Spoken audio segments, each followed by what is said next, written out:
अस्सलाम वालेकुम everyone, welcome to my YouTube channel and series of pharmacology lectures.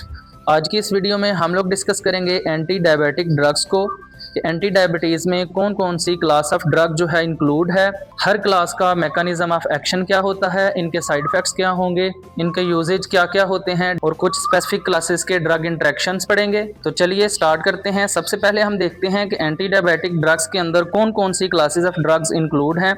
इनमें सबसे पहली क्लास है सल्फोनाइल यूरियाज, जिसको हम इंसुलिन सिक्रेटोगोक्स भी कहते हैं। दूसरी क्लास है बिग्योनाइड्स। तीसरी क्लास है अल्फा ग्लूकोसाइडेज इनहिबिटर्स। इसके अलावा जो चौथी क्लास है एंटी डायबिटिक ड्रग्स में वो है sodium glucose linked transporter 2 blockers SGLT2 inhibitors. पांचवी क्लास है ग्लूकागोन लाइक पेप्टाइड 1 एनालॉग्स, जिसको हम GLP-1 एनालॉग्स भी कहते हैं। इसके अलावा डाइपेप्टिडिल पेप्टाइडेज 4 इनहिबिटर्स, जिनको DPP-4 इनहिबिटर्स और ब्लॉकर्स कहते हैं। सातवें नंबर पे जो क्लास है ड्रग की एंटी डायबिटिक्स में वो है थायाजोलिडीन डायोन्स, और इनका दूसरा नाम है peroxisome proliferator activator receptor gamma agonist, PPAR gamma agonist. आठवीं क्लास है अमाइलिन एनालॉग्स और सबसे लास्ट पे है इंसुलिन्स। तो चलिए स्टार्ट करते हैं सल्फोनाइल यूरियाज यानी कि इंसुलिन सिक्रेटोगोग से।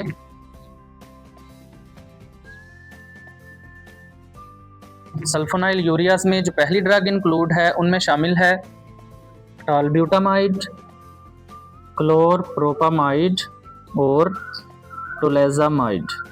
इन तीनों ड्रग्स को हम क्लासीफाई करते हैं as first generation sulfonyl ureas. इनके अलावा जो ड्रग्स इंक्लूड हैं उनके नाम हैं ग्लाइबेनक्लामाइड। ग्लाइबेनक्लामाइड का दूसरा नाम है ग्लाइबोराइड, और इनमें इंक्लूड हैं ग्लिमिपिराइड, ग्लाइक्लाजाइड और ग्लिपिजाइड। ये जो चार ड्रग्स हैं इनको हम कहते हैं सेकेंड जनरेशन सल्फोनाइल यूरियाज। इन दो जनरेशन्स के अलावा इंसुलिन सिक्रेटोगोग्स में दो और भी ड्रग इंक्लूड हैं और उनके नाम हैं रेपेग्लिनाइड एंड नेटिग्लिनाइड। रेपेग्लिनाइड और नेटिग्लिनाइड को हम क्लासीफाई करते हैं एज मैग्लिटिनाइड एनालॉग्स। अगर हम कुछ स्पेसिफिक ड्रग्स को डिस्कस करें, जैसे कि टॉलब्यूटामाइड है, तो ये डिक्रीज करती है आयोडीन अपटेक बाय थायराइड। और जो क्लोरप्रोपामाइड है, सल्फोनाइल यूरियाज के जो रिएक्शंस होते हैं वो मोस्टली क्लोरप्रोपामाइड की वजह से होते हैं। अगर ग्लिमिपिराइड की बात करें, it shows less risk of hypoglycaemia. मतलब कि सल्फोनाइल यूरियाज का जो एक मेजर साइड इफेक्ट है वो है हाइपोग्लाइसीमिया, और इन ड्रग्स में हाइपोग्लाइसीमिया का जो सबसे लेस रिस्क है वो एसोसिएट होता है ग्लिमिपिराइड से, यानी कि ये सबसे कम हाइपोग्लाइसीमिया करती है। इसके अलावा जो मैग्लिटिनाइड एनालॉग्स हैं ये रैपिड एक्टिंग ड्रग होती हैं और शॉर्ट ड्यूरेशन वाली ड्रग्स हैं। ये जो नेटिग्लिनाइड है ये प्रेफर की जाती है in renal patients, but it is contraindicated in hepatic patients. इसके अलावा इसको यूज़ किया जाता है in post prandial blood glucose spikes control, यानी कि इसको हम यूज़ करते हैं जो खाना खाने के बाद ब्लड ग्लूकोज स्पाइक करता है उसको कंट्रोल करने के लिए।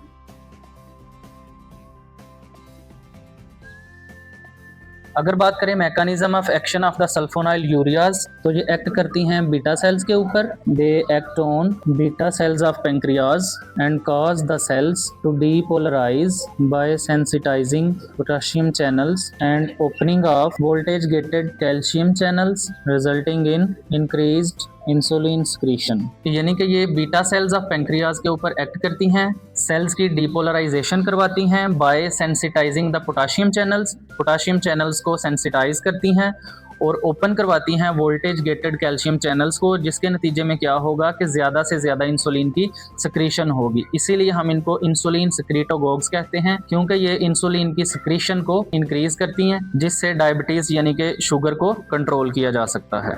They also reverse down regulation of insulin receptors.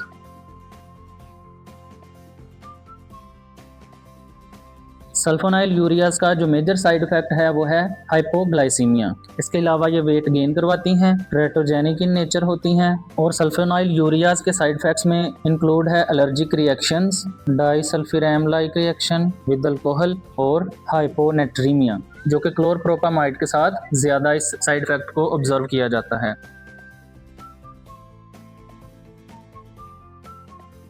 जो सेकंड जनरेशन सल्फोनाइल यूरियाज होते हैं लॉन्ग एक्टिंग होते हैं, मोर पोटेंट होते हैं और सेफ होते हैं as compare to first generation drugs. इसके अलावा सल्फोनाइल यूरियाज जो हैं वो कंट्राइंडिकेटेड होते हैं रेनल फेलियर के पेशेंट्स में या ऐसे पेशेंट्स जिनका रेनल सिस्टम प्रॉपरली काम नहीं कर रहा होता। और जो मैग्लीटिनाइड एनालॉग्स हैं these are safe to use in sulfonamide allergies, यानी कि ऐसे पेशेंट्स जिनको सल्फोनाइल यूरियाज फर्स्ट जनरेशन या सेकंड जनरेशन से एलर्जी होती है या सल्फोनामाइड ड्रग से एलर्जी होती है, तो ऐसे पेशेंट्स में हम मैग्लीटिनाइड एनालॉग्स को यूज कर सकते हैं, जबकि जो सल्फोनाइल यूरियाज की फर्स्ट जनरेशन और सेकंड जनरेशन ड्रग्स हैं उनको यूज नहीं कर सकते। सल्फोनाइल यूरियाज के बाद जो नेक्स्ट क्लास है एंटी डायबिटिक ड्रग्स की, वो है बिग्यूनाइड्स, और जिसके अंदर ड्रग्स इंक्लूड हैं मेटफॉर्मिन एंड फेनफॉर्मिन। मेटफॉर्मिन जो है 500 मिलीग्राम और 1000 मिलीग्राम की स्ट्रेंथ में अवेलेबल है मार्केट के अंदर। इसके अलावा ये डिफरेंट ड्रग्स के साथ कम्बिनेशन में भी अवेलेबल होती है।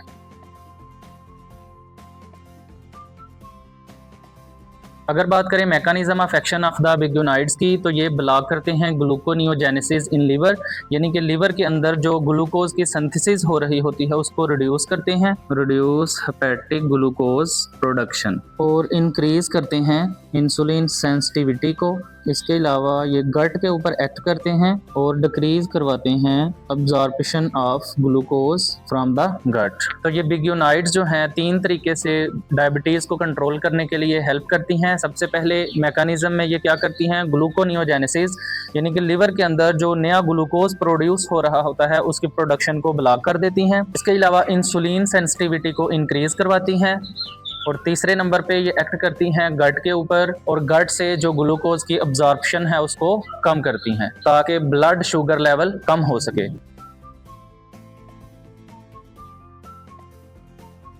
अगर बात करें साइड इफेक्ट्स ऑफ बिग्यूनाइड्स यानी कि मेटफॉर्मिन और फेनफॉर्मिन की, तो इनमें जो पहला साइड इफेक्ट है वो है मेटालिक टेस्ट, जिसकी वजह से नोजिया हो सकता है, वोमिटिंग हो सकती है और एब्डोमिनल डिस्कम्फर्ट भी हो सकती है। Lactic acidosis is also a major side effect of metformin. और एक मेजर साइड इफेक्ट है कि जो मेटफॉर्मिन है वो विटामिन B12 की डेफिशिएंसी काज करवाती है, that may lead to neuropathy. Other side effects include anorexia and skin rashes.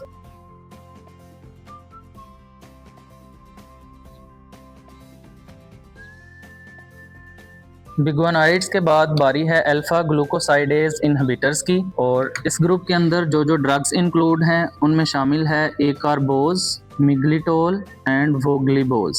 जो अल्फा ग्लूकोसाइडेज इनहिबिटर्स हैं दे डोंट कॉज हाइपोग्लाइसीमिया। जो एंटी डायबिटिक ड्रग्स हैं उनके मेजर साइड इफेक्ट्स में आता है हाइपोग्लाइसीमिया, लेकिन जो अल्फा ग्लूकोसाइडेज इनहिबिटर्स हैं या फिर बिग्यूनाइड्स हैं जैसे कि मेटफॉर्मिन है, ये हाइपोग्लाइसीमिया काज नहीं करती। और जो एकार्बोज है, मिग्लिटोल या वोग्लिबोज है, इनको हम एडमिनिस्टर करते हैं बिफोर मील। अगर बात करें mechanism of action of alpha glucosidase inhibitor का, तो ये ब्लॉक करती हैं ऐसे एंजाइम को, block enzyme responsible for conversion of carbohydrates into glucose resulting in delay of carbohydrate digestion and glucose absorption. जब हम कोई भी कार्बोहाइड्रेट्स वाली फूड इनटेक करते हैं तो एक एंजाइम जिसका नाम है अल्फा ग्लूकोसाइडेज, वो उस कार्बोहाइड्रेट कम्प्लेक्स को तोड़ के ग्लूकोज के अंदर कन्वर्ट कर देता है, और वो ग्लूकोज हमारी बॉडी के अंदर ब्लड स्ट्रीम के अंदर अब्जॉर्ब होके ब्लड शुगर लेवल को इंक्रीज करता है। तो जो ये वाली ड्रग्स हैं एकार्बोज, मिग्लिटोल एंड वोग्लिबोज, ये वाली ड्रग्स क्या करती हैं, ये डायरेक्टली एक्ट करती हैं अल्फा ग्लूकोसाइडेज के ऊपर, इसको इनहिबिट कर देती हैं। जब ये एंजाइम इनहिबिट हो जाएगा तो जो कम्प्लेक्स कार्बोहाइड्रेट्स होंगे वो सिंपल कार्बोहाइड्रेट और ग्लूकोज के अंदर कन्वर्ट नहीं हो सकेंगे, जिसकी वजह से ब्लड शुगर लेवल जो है वो इंक्रीज नहीं होगा। इसके अलावा ये क्या करते हैं कि ये कार्बोहाइड्रेट्स की डाइजेशन को थोड़ा डिले करवाते हैं। डिले होने की वजह से एक जो ग्लूकोज लेवल के अंदर स्पाइक्स आते हैं वो नहीं आएंगे। जो अल्फा ग्लूकोसाइडेज इनहिबिटर्स हैं ये 2 तरीकों से शुगर लेवल को कंट्रोल करने में हेल्प कर रहे हैं। एक तरीके में ये जो कम्प्लेक्स कार्बोहाइड्रेट्स हैं जैसे कि स्टार्च है उसको कन्वर्ट नहीं होने देते सिंपल कार्बोहाइड्रेट्स यानी कि ग्लूकोज में, और दूसरा ये कि ये कार्बोहाइड्रेट्स की डाइजेशन को डिले करवाते हैं इन द गट। डिले होने की वजह से शुगर स्पाइक्स नहीं होते। अल्फा ग्लूकोसाइडेज इनहिबिटर्स के साइड इफेक्ट्स में जो इंक्लूड है वो है फ्लैचुलेंस, फुलनेस और डायरिया। अल्फा ग्लूकोसाइडेज इनहिबिटर के बाद जो नेक्स्ट क्लास है वो है सोडियम ग्लूकोज लिंक्ड को ट्रांसपोर्टर 2 इनहिबिटर्स, जिनको सादा अल्फाज में हम SGLT2 इनहिबिटर्स भी कहते हैं। और इनके अंदर जो जो ड्रग्स इंक्लूड हैं उनके नाम हैं डेपाग्लिफ्लोजिन, एम्पाग्लिफ्लोजिन और कैनाग्लिफ्लोजिन।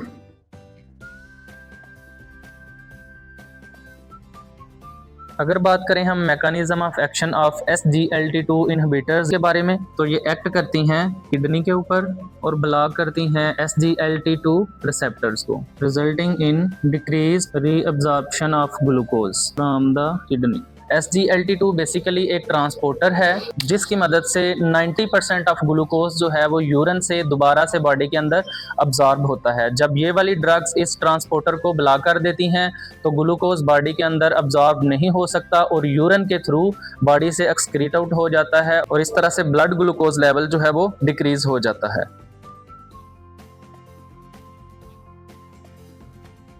SGLT2 इनहिबिटर्स यानी कि डेपाग्लिफ्लोजिन या एम्पाग्लिफ्लोजिन का जो मेजर साइड इफेक्ट है वो है यूरिनरी ट्रैक्ट इन्फेक्शन। क्योंकि ज़्यादातर ग्लूकोज जो है वो यूरिन के थ्रू बॉडी से एक्सक्रीट आउट हो रहा होता है, तो यूरिनरी ट्रैक्ट के अंदर ग्लूकोज की प्रेजेंस की वजह से बैक्टीरिया के लिए जो है वो एक फेवरेबल मीडिया उनको मिल जाता है कि वो ग्रो करें। तो इसलिए इनका मेजर साइड इफेक्ट होगा यूरिनरी ट्रैक्ट इन्फेक्शंस। और इसके अलावा एक और साइड इफेक्ट है इनका थर्स्ट, यानी कि बंदे को ज़्यादा प्यास लगेगी। चूँकि यूरिन के थ्रू बॉडी से ग्लूकोज भी एक्सक्रीट आउट हो रहा है, इसके अलावा वाटर भी बॉडी से एक्सक्रीट आउट हो रहा है, तो जिस वजह से किसी भी पेशेंट को ज़्यादा से ज़्यादा प्यास लगेगी। तो ये मेजर दो साइड इफेक्ट्स हैं सोडियम ग्लूकोज लिंक्ड को ट्रांसपोर्टर 2 इनहिबिटर्स के। एंटी डायबिटिक ड्रग्स की नेक्स्ट क्लास है ग्लूकागोन लाइक पेप्टाइड 1 एनालॉग यानी कि GLP-1 एनालॉग्स। और इसके अंदर जो जो ड्रग्स इंक्लूड हैं उनके नाम हैं एक्जिनाटाइड, लीराग्लूटाइड, सीमाग्लूटाइड और टेस्पोग्लूटाइड।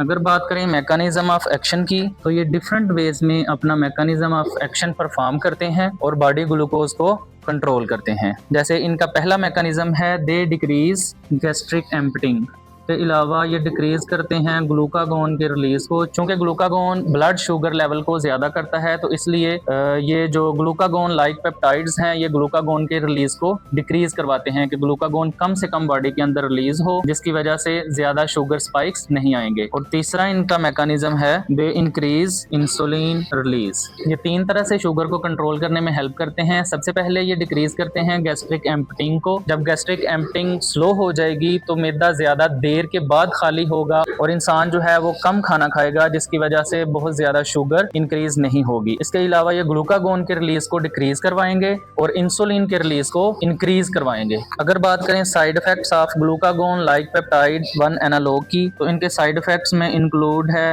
Wait loss. इसके अलावा ये पैंक्रियाटाइटिस काज कर सकते हैं यानी कि इन्फ्लेमेशन ऑफ द पैंक्रियाज। इसके अलावा नोजिया, वॉमिटिंग और डायरिया हो सकता है। कुछ ओबीज पेशेंट जो ओवरवेट होते हैं उनमें अगर हम ये वाली ड्रग्स यूज करेंगे तो ब्लड ग्लूकोज को कंट्रोल करने के साथ साथ हम वेट मैनेजमेंट भी कर सकते हैं।